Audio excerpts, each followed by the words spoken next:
the players cool down after the game, Wiser heats up my water.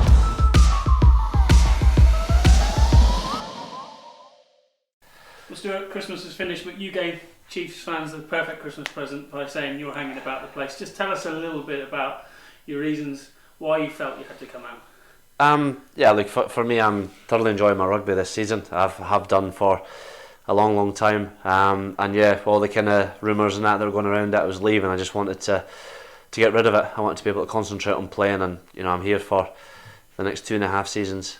So it was a bit annoying to hear all the kind of stuff that was going around, but also quite refreshing to squash it all and be able to move on.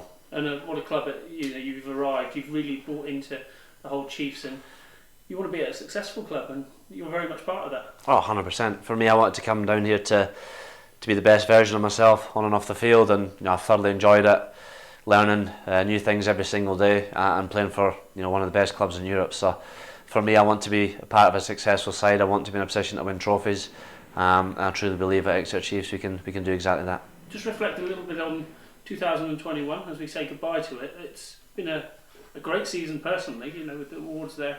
Team-wise, we've got a foundation now to take into 22, I'd imagine. Yeah, I think for us, after winning the double and then going into the back of last season, we weren't quite at our best, but yet we were still in a position to win titles. And for me, that's valuable experience that we can learn from and move forward from this season. Boys have got more game time. They've experienced what it's like to play in the Premiership and in the latter stages of Europe, which will only stand us in good stead moving forward. So for me, I'm hugely excited to be a part of this team. I'm hugely excited because I can see how much it means to everybody on a daily basis. I can see how much it means to boys when we pick up wins at the weekend. And it's a massive collective buy-in from everybody involved. There's 50 odd boys within this squad that will no doubt at some point have a job to do within this team. And now look, I think it's massive for us to be in a position to win titles, and hopefully we can do exactly that come the end of the season. Rob called it this morning a sticky end to last season for you here at the club, but he said you answered him in the perfect way. You went out in the final, you scored a try, and since then you've been another level again. Did it hurt that, or did it give you the kick that you thought you needed? Yeah, it gave me the kick up the backside that I definitely needed. I think for me, potentially got comfy in my surroundings. Potentially, I wasn't performing to the best of my ability. And looking back, it's did I waste a little bit of time? Probably did, and it was bitterly disappointing and frustrating. So coming to this season, I knew I had to make a difference. I knew I had to for myself, for Rob, for the rest of the boys, and hopefully I'm doing exactly that. I'm absolutely loving my rugby. I'm working incredibly hard to be the best version of myself, and the main thing is that I'm enjoying it. And as soon as you enjoy it, you put a smile on your face. It's the best job in the world. I know the boys have been beating you up in training there, but 2022 starts this weekend, and what a way to start it, Bristol. When you look at their position in the table, it's probably a bit false, isn't it? Oh, 100%. I think if you look at the Premiership in general, it's all a bit, hear 'em, scare 'em, but they're a quality side, and the last couple of times they've come down to Sandy Park in the Premiership, they've beaten us. And that hurts us. That's one thing that we want to make a difference, is to make sure we win these games, and what better way to start the new year than a big win against Bristol. And for us to have the new stand open, to have a capacity crowd, the biggest that's ever been in Sandy Park, is massive for us, and it's one that we're hugely excited for.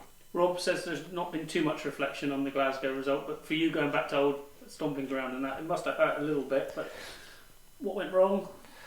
We just didn't seem to fire. Yeah, I think, look, credit to Glasgow, they were really good. They stood firm defensively.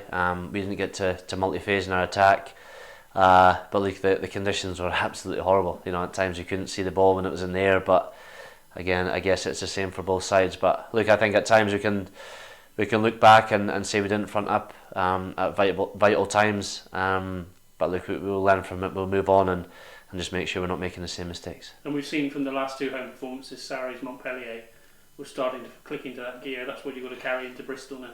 Yeah, 100%. I think for us, we just need, it's easier said than done, but a complete 80-minute performance will just make us kick on this season. And we've shown it in parts. If we can just put it all together, it'll be perfect. But I truly believe we can go out the weekend, put on a proper Chiefs performance, get the crowd on their feet, and kick off 2022 in the best way. I was going to say, finally, 2022, what can we expect? What do you want? What's your New Year's resolution? And what do you want from your rugby?